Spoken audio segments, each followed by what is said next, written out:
ನಮಸ್ಕಾರ, welcome back to ಕೃತಿ creation studio YouTube channel. ಇವತ್ತು ನಮ್ಮ ಮನೇಲಿ ಏನು ಅಡುಗೆ ಮಾಡ್ತಾ ಇದ್ದಾರೆ ಅಂತ ನಿಮಗೆಲ್ಲ ತೋರಿಸ್ತೀನಿ. ನಮ್ಮ ಅತ್ತಿಗೆಮ್ಮ ಇವತ್ತು ಸೂಪರ್ ಆಗಿರೋ ಅಡುಗೆ ನನಗೋಸ್ಕರ ಮಾಡ್ತಾ ಇದ್ದಾರೆ. ಯಾವ ರೀತಿ ಮಾಡ್ತಾ ಇದ್ದಾರೆ ಅಂತ ನೋಡ್ಕೊಂಡು ಬರೋಣ ಬನ್ನಿ. ಸೌತೆಕಾಯಿ ಎತ್ತಾ ಇದ್ದಾರೆ. ಸೌತೆಕಾಯಿ ಮೇಲುಗಡೆ ಸಿಪ್ಪೆ ಎಲ್ಲ ತೆಗಿತಾ ಇದ್ದಾರೆ. ಸೌತೆಕಾಯಿ ಒಳ್ಳೆ ಚೆನ್ನಾಗಿದೆ, ಪೇಟೆಯಲ್ಲಿ ತಗೊಬಂದಿರೋದು. ಅದನ್ನು ಸಣ್ಣ ಸಣ್ಣ ಪೀಸ್ಗಳನ್ನು ಮಾಡ್ಕೊತಾರೆ ಅಂತ ನೋಡೋದಕ್ಕೆ ಏನು ಮಾಡ್ತಾರೆ ಅಂತ. ಹೌದು, ಸಣ್ಣ ಸಣ್ಣಗಾಗಿ ರೌಂಡಾಗಿ ಕಟ್ ಮಾಡ್ತಾ ಇದ್ದಾರೆ. ಸೌತೆಕಾಯಿ ಕಟ್ ಮಾಡಿರೋದನ್ನ ಮಿಕ್ಸಿ ಜಾರಲ್ಲಿ ಹಾಕೊಂಡ್ರು. ಒಂದು ಫುಲ್ ಈರುಳ್ಳಿ ಹಾಕೋತಾ ಇದ್ದಾರೆ. 4 ಹಸಿಮೆಣಸು, 2 ಶುಂಠಿ ಪೀಸ್ ಹಸಿದು, ಮತ್ತೆ ಒಂದು 4-5 ಬೆಳ್ಳುಳ್ಳಿ ಪೀಸ್ ಹಾಕೊಂಡಿದ್ದಾರೆ. ಅರಿಶಿನ, ಸಾಸಿವೆ ಹಾಕೊಂಡ್ರು.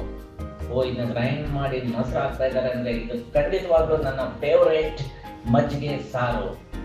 ನನ್ನ ಫೇವ್ರೇಟ್ ಮಜ್ಜಿಗೆ ಸಾರು ಮಾಡ್ತಾ ಇದ್ದಾರೆ ಇವತ್ತು. ಮತ್ತೆ ಸ್ಟವ್ ಹಚ್ಕೊಂಡ್ರು, ಬಾಂಡೆ ಇಡ್ತಾ ಇದ್ದಾರೆ, ಎಣ್ಣೆ ಹಾಕೊಳ್ತಾ ಇದ್ದಾರೆ, ಮೇಗಲ್ಗೆ ಒಗ್ಗರಣೆ ಕೊಡ್ತಾ ಇದ್ದಾರೆ ಅನ್ಸುತ್ತೆ. ನನ್ನ ಫೇವ್ರೇಟ್ ಮಜ್ಜಿಗೆ ಸಾರಿಗೆ ಸಾಸಿವೆ ಹಾಕಿದ್ರು, ಸ್ವಲ್ಪ ಹಿಂಗ್ ಹಾಕ್ತಾ ಇದ್ದಾರೆ.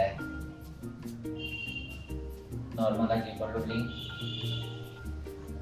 ಕರಿಬೇವು ಹಾಕೊಂಡ್ರು, ಒಂದು 4-5 ಪೀಸ್ ಒಣಮೆಣಸು. ಲೈಟಾಗಿ ಫ್ರೈ ಮಾಡ್ತಾ ಇದ್ದಾರೆ. ಮಜ್ಜಿಗೆ ಸಾರಿಗೆ ಒಗ್ಗರಣೆ ಕೊಟ್ರೆ ಸೂಪರ್ ಆಗಿರುತ್ತೆ. ಇವತ್ತು ಒಂದು ಜಾಸ್ತಿನೇ ನಮ್ಮ ಊಟ. ಈ ಒಗ್ಗರಣೆಗೆ ಆವಾಗ ರುಬ್ಬಿರೋದನ್ನ ಇವಾಗ ಒಗ್ಗರಣೆ ಹಾಕೋತಾ ಇದ್ದಾರೆ. ಟೇಸ್ಟ್ ಅಂತೂ ತುಂಬ ಸಖತ್ತಾಗಿ ಬರ್ತಾ ಇದೆ. ಒಗ್ಗರಣೆ ಘಮ ಘಮ ಅಂತ ಇದೆ. ಸಾಸಿವೆ ಅಂತೂ ಸಿಕ್ಕಾಪಟ್ಟೆ ಘಮ ಘಮ ಅಂತ ಇದೆ. ಸ್ವಲ್ಪ ತಿಳಿ ಮಾಡ್ಕೊಳ್ಳಿಕ್ಕೆ ನೀರನ್ನು ಕೂಡ ಮಿಕ್ಸ್ ಮಾಡಿದ್ದು. ತುಂಬ ಟೇಸ್ಟ್ ಅಂತೂ ಸಖತ್ತಾಗಿ ಬರ್ತಾ ಇದೆ. ಮನೆ ಪೂರ್ತಿ ಇವತ್ತು ಮಜ್ಜಿಗೆ ಸಾರಿನ ಘಮ ಘಮ. ಸ್ವಲ್ಪ ಟೇಸ್ಟಿಗೆ ತಕ್ಕಷ್ಟು ಉಪ್ಪು ಹಾಕ್ಕೊಳ್ತಾ ಇದ್ದಾರೆ. ನಮ್ಮ ಅತ್ತೆಮ್ಮ ಮಾಡಿರೋ ಮಜ್ಜಿಗೆ ಸಾರು ರೆಡಿಯಾಗಿದೆ. ಡಬ್ಬಲ್ ಧಮಾಕ ಊಟ ಮಾಡೋದೆ. ಅನ್ನ, ಮಜ್ಜಿಗೆ ಸಾರು, ಇದ್ರ ಜೊತೆಗೆ ಹಪ್ಪಳ ಮತ್ತು ಹುಳಿಮೆಣಸಿನ್ಕಾಯಿ ಸ್ವರ್ಗ, ಸಖತ್ತಾಗಿರುತ್ತೆ. ನಾನಂತೂ ಇವಾಗ ಟೇಸ್ಟ್ ಮಾಡೋಕ್ಕೆ ರೆಡಿಯಾಗಿದ್ದೀನಿ.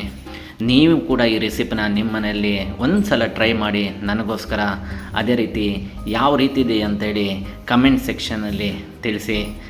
ನಾವು ನಿಮಗೋಸ್ಕರ ಇನ್ನೊಂದು ವಿಡಿಯೋದಲ್ಲಿ ಅತಿ ಶೀಘ್ರದಲ್ಲೇ ಸಿಗ್ತೀವಿ. ನಮಸ್ಕಾರ.